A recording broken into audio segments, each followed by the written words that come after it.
wabarakatuh. Nama saya Nadine Zahira Ransi, kelas 6D nomor absen 20. Saya akan menceritakan tentang biografi Sunan Giri beserta perannya dalam menyebarkan agama Islam di Pulau Jawa. Sunan Giri lahir di Blambangan tahun 1442 Masehi, merupakan putra dari Syekh Maulana Ishaq. Ibunya bernama Dewi Sekar Dadu, putri Prabu Menak Sembuyu yang tak lain adalah Raja Blambangan. Sunan Giri juga dikenal dengan nama Raden Paku, Muhammad Ainul Yakin, Joko Samudro, dan Sultan Abdul Fakih. Ada sejarah tersendiri untuk setiap nama yang dimilikinya. Salah satunya asal-usul Joko Samudro. Dikisahkan pada saat masih bayi, Sunan Giri pernah mengalami masa pembuangan oleh kakeknya, yaitu Prabu Menak Sembuyu, karena Sunan Giri itu lahir di saat terjadi wabah penyakit dan dianggap sebagai pembawa sial, maka harus dilarung ke laut. Saat berada di laut itulah Sunan Giri ditemukan oleh seorang saudagar kaya yang tengah berlayar, Nyai Ageng Pinatih namanya. Kemudian ia dijadikan anak angkat. Karena bayinya ditemukan di laut, akhirnya diberi nama Joko Samudro oleh Nyai Ageng Pinatih. Ketika sudah cukup dewasa, Joko Samudro dibawa ibunya ke Ampel Denta, kini di Surabaya, untuk belajar agama kepada Sunan Ampel. Tak berapa lama setelah mengajarnya, Sunan Ampel mengetahui identitas sebenarnya dari murid kesayangannya itu. Kemudian Sunan Ampel mengirimnya beserta Maknum Ibrahim, Sunan Bonang, untuk mendalami ajaran Islam di Pasai. Mereka diterima oleh Maulana Ishaq, yang tak lain adalah ayah Joko Samudro. Disinilah Joko Samudro yang ternyata bernama Raden Paku mengetahui asal muasal dan alasan mengapa dia dulu dibuang, dan karena kecerdasannya itu punlah Sunan Giri juga diberi gelar Maulana Ainul Yakin. Setelah 3 tahun berguru kepada ayahnya, Raden Paku atau lebih dikenal dengan Raden Ainul Yakin kembali ke Giri ke Babat Tanah Jawi.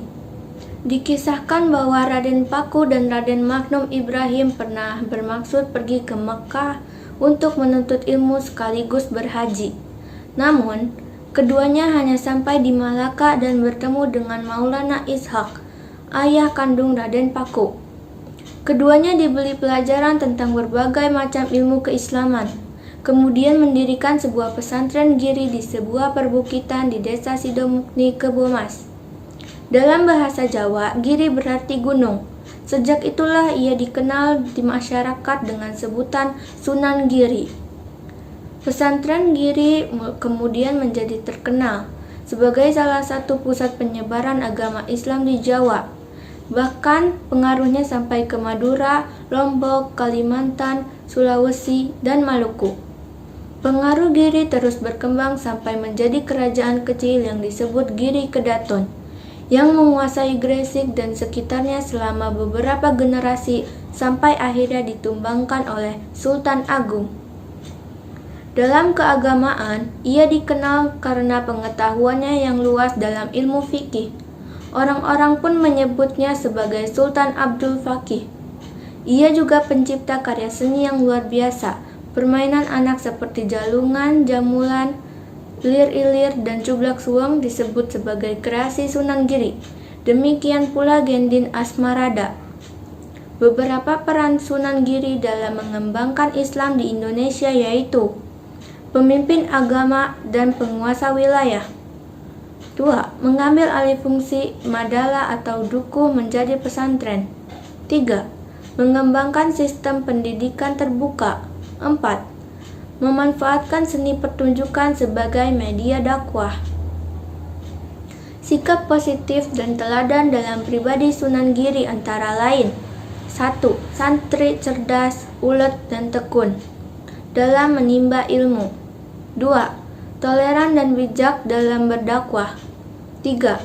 Pemimpin yang selalu mengayomi rakyat. 4. Seniman kreatif dan inovatif dalam mengembangkan dakwah Islam.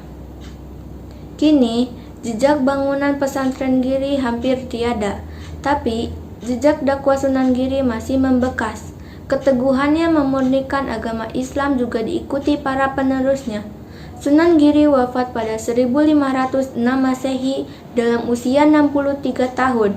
Ia dimakamkan di Desa Giri, Kecamatan Kebomas, Kabupaten Gresik, Jawa Timur. Sekian cerita tentang Sunan Giri yang saya ceritakan. Wassalamualaikum warahmatullahi wabarakatuh.